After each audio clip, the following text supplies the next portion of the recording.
Dino wanananda tukum Zimera katama Jesu tenzimu ponesi Wakati firayo Zimeironda riwanam Irorinondi chenesam Kutatenziro chenesam Kutatenziro chenesam Dawana upenyutam Nyanzaro parake Shitemanjese zaperam Apopatimeyo Timeiro nariwana Irorinondi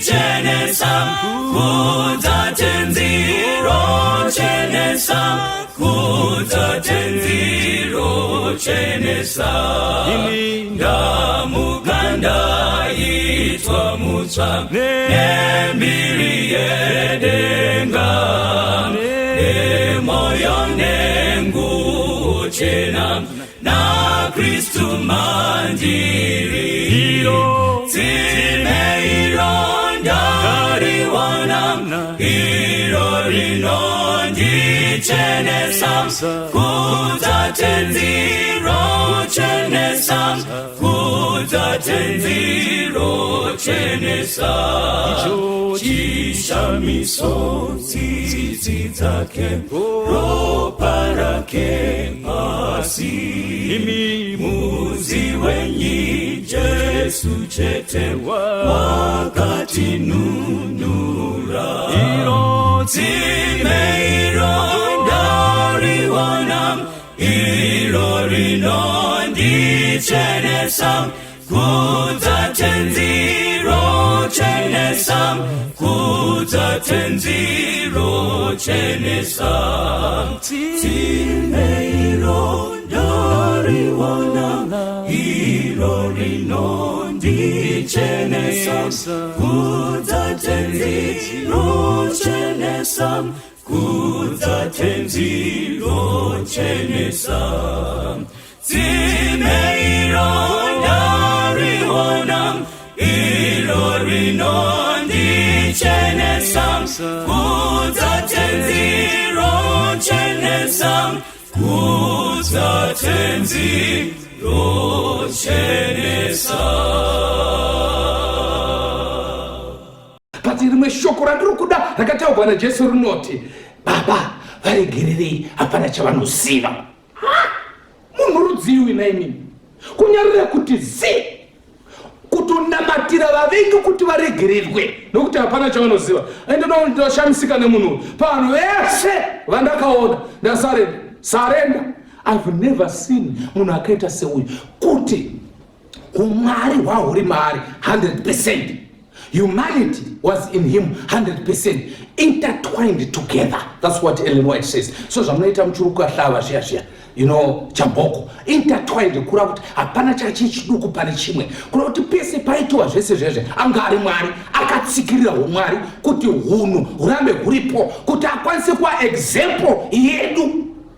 Izvaizviitira iwewe neni kuti ngozokopa kuti zvinogoneka kunyarara kana uchinge wakusvipira mate zvinogoneka. Zvinogoneka kunamatira munhu akukanganisira kuti aregeregwe zvinogoneka. Zvinogoneka kutorya nemutadzi. Ndiri kureva munhu akarya mwana wako. Asi kutaura nyaya diki pana hatingawe pano kuzotaura nyaya diki dzokuti akatora katennis ball rake mwana wangu robva anokakanda muswimming pool. We are not talking about those small issues. We are speaking about real issues. Zvinhu zvikuru, zvinhu zvaJesu zvinhu zvikuru pana. Akarovegwa pamuchinjikwa nevanhu vakanga achipa simba rekurovera. Oh yes.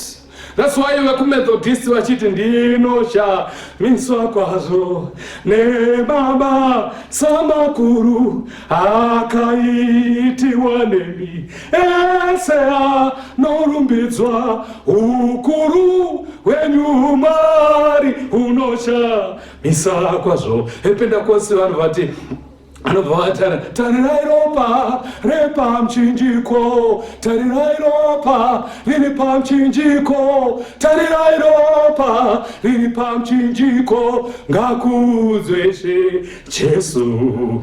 Machipedza anobva anoti iripo tsimei senero para Jesu.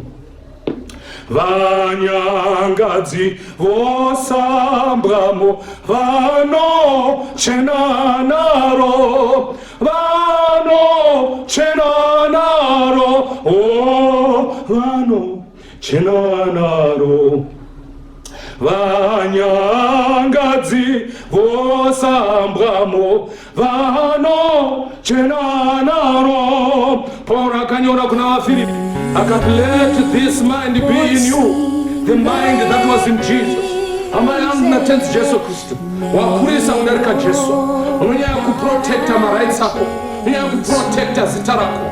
Musi uno wakanyora uchida kuprotecta zvawakataurwa. Vazhinji vedu vanomhanyira kumedia kuprotecta mazita avo, but wangu Jesu akanyora zi anati akataura. Unoda kuzvichenjera straight, umutsvene apso utsvene hwakawanda tinoda kuprotecta ukangotaura inenge zvinhu zvangu hazvibatwe. Haubatirwe zvinhu, haubatirwe zvinhu, vatete haubatirwe zvinhu kai, uri mutsvene kai.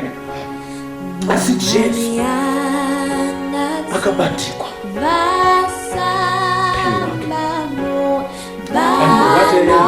because of this Jesus. I don't know about you, but one day we're going to back to Jesus and thank Him. Thank you, Lord, for what you did on Calvary. I want to pray with somebody. We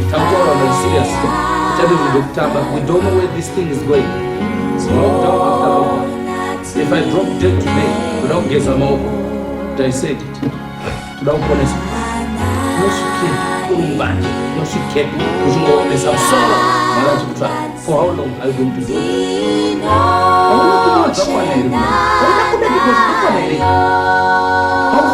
This is the time to respect the Son of Man. He's setting people up. Praying for you right now, wherever you are. About today, no shit, the humanity of Christ.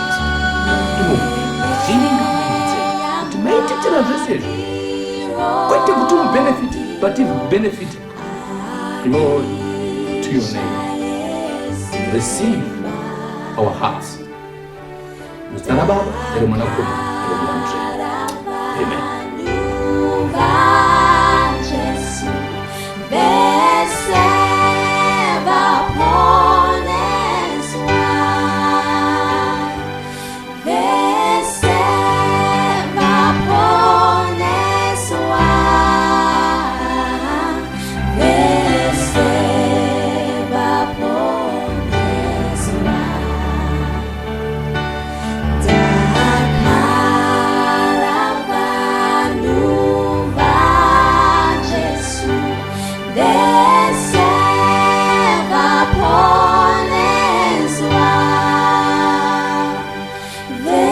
Say